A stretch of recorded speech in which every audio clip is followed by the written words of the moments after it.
بسم اللہ الرحمن الرحیم۔ السلام علیکم معزز ناظرین۔ جب حضور پر نور صلی اللہ علیہ وسلم آسمان اول پر پہنچے، جبرائیل امین علیہ السلام نے دروازہ کھلوایا۔ آسمان دنیا کے دربان نے دریافت کیا کہ تمہارے ساتھ کون ہے؟ حضرت جبرائیل امین علیہ السلام نے کہا کہ محمد رسول اللہ صلی اللہ علیہ وسلم ہے۔ فرشتے نے دریافت کیا کہ کیا ان کے بلانے کا پیغام بھیجا گیا ہے؟ جبرائیل امین علیہ السلام نے کہا ہاں۔ فرشتے نے یہ سن کر مرحبا کہا اور دروازہ کھول دیا۔ آپ صلی اللہ علیہ وسلم آسمان میں داخل ہوئے اور ایک نہایت بزرگ آدمی کو دیکھا۔ حضرت جبرائیل علیہ السلام نے کہا یہ آپ صلی اللہ علیہ وسلم کے باپ آدم علیہ السلام ہے، ان کو سلام کیجیے۔ آپ صلی اللہ علیہ وسلم نے سلام کیا۔ حضرت آدم علیہ السلام نے سلام کا جواب دیا اور کہا مرحبا ہو فرزند صالح اور نبی صالح کو، اور آپ صلی اللہ علیہ وسلم کے لیے دعائے خیر کی۔ اور اس وقت آپ صلی اللہ علیہ وسلم نے یہ دیکھا کہ کچھ صورت حضرت آدم علیہ السلام کی دائیں جانب ہے اور کچھ صورت بائیں جانب ہے۔ جب دائیں جانب نظر ڈالتے ہیں تو خوش ہوتے ہیں اور ہنستے ہیں، اور جب بائیں جانب دیکھتے ہیں تو روتے ہیں۔ حضرت جبرائیل امین علیہ السلام نے بتلایا کہ دائیں جانب ان کی نیک اولاد کی صورتیں ہیں، یہ اصحاب یمین اور اہل جنت ہے، ان کو دیکھ کر خوش ہوتے ہیں، اور بائیں جانب اولاد بد کی صورتیں ہیں، یہ اصحاب شمال اور اہل نار ہے، ان کو دیکھ کر روتے ہیں۔ یہ تمام مضمون صحیحین بخاری اور مسلم کی روایتوں میں ہے۔ اور مسند بزار میں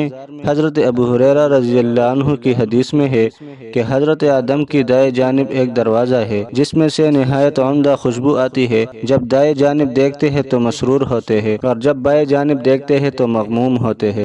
اور مسند بزار میں حضرت ابو ہریرہ رضی اللہ عنہ کی حدیث میں ہے کہ حضرت آدم کی دائیں جانب ایک دروازہ ہے جس میں سے نہایت عمدہ خوشبو آتی ہے، جب دائیں جانب دیکھتے ہیں تو مسرور ہوتے ہیں، اور جب بائیں جانب دیکھتے ہیں تو مغموم ہوتے ہیں۔ پھر دوسرے آسمان پر تشریف لے گئے، اور اس طرح جبرائیل امین علیہ السلام نے دروازہ کھلوایا جو وہاں کا دربان تھا۔ اس نے دریافت کیا کہ تمہارے ساتھ کون آیا ہے؟ حضرت جبرائیل امین علیہ السلام نے کہا کہ حضور پر نور صلی اللہ علیہ وسلم ہے۔ اس فرشتہ سے کہا کیا بلائے گئے ہیں؟ جبرائیل امین علیہ السلام نے کہا ہاں۔ فرشتے نے کہا مرحبا ہو، کیا اچھا آنا آئے۔ یہاں آپ صلی اللہ علیہ وسلم نے حضرت یحییٰ اور حضرت عیسیٰ علیہ السلام کو دیکھا۔ حضرت جبرائیل امین علیہ السلام نے کہا کہ یہ یحییٰ اور عیسیٰ علیہ السلام ہے، ان کو سلام کیجیے۔ آپ صلی اللہ علیہ وسلم نے سلام کیا اور ان دونوں حضرات نے سلام کا جواب دیا اور کہا یعنی مرحبا ہو برادر صالح کو اور نبی صالح کو۔ بعد ازیں آپ صلی اللہ علیہ وسلم تیسرے آسمان پر تشریف لے گئے، اور حضرت جبرائیل امین علیہ السلام نے اسی طرح دروازہ کھلوایا۔ وہاں حضرت یوسف علیہ السلام سے ملاقات ہوئی اور اسی طرح سلام و کلام ہوا۔ آپ صلی اللہ علیہ وسلم نے فرمایا یوسف علیہ السلام کو حسن و جمال کا ایک بہت بڑا حصہ عطا کیا گیا ہے۔ پھر چوتھے آسمان پر تشریف لے گئے، وہاں حضرت ادریس علیہ السلام سے ملاقات ہوئی۔ پھر پانچویں آسمان پر تشریف لے گئے، وہاں حضرت ہارون علیہ السلام سے ملاقات ہوئی۔ پھر ساتویں آسمان پر تشریف لے گئے، وہاں حضرت ابراہیم علیہ السلام سے ملاقات ہوئی، اور یہ دیکھا کہ حضرت ابراہیم علیہ السلام بیت معمور سے پشت لگائے بیٹھے ہیں۔ بیت معمور قبلہ ملائک ہے جو ٹھیک خانہ کعبہ کے مقابلہ میں ہے، بالفرض او گرے تو خانہ کعبہ پر گرے۔ روزانہ 70,000 فرشتے اس کا طواف کرتے ہیں اور پھر ان کی نوبت نہیں آتی۔ حضرت جبرائیل علیہ السلام نے کہا یہ آپ صلی اللہ علیہ وسلم کے باپ ہے، ان کو سلام کیجیے۔ آپ صلی اللہ علیہ وسلم نے سلام کیا۔ حضرت ابراہیم علیہ السلام نے جواب دیا اور کہا مرحبا ہو نبی صالح اور ابن صالح کو۔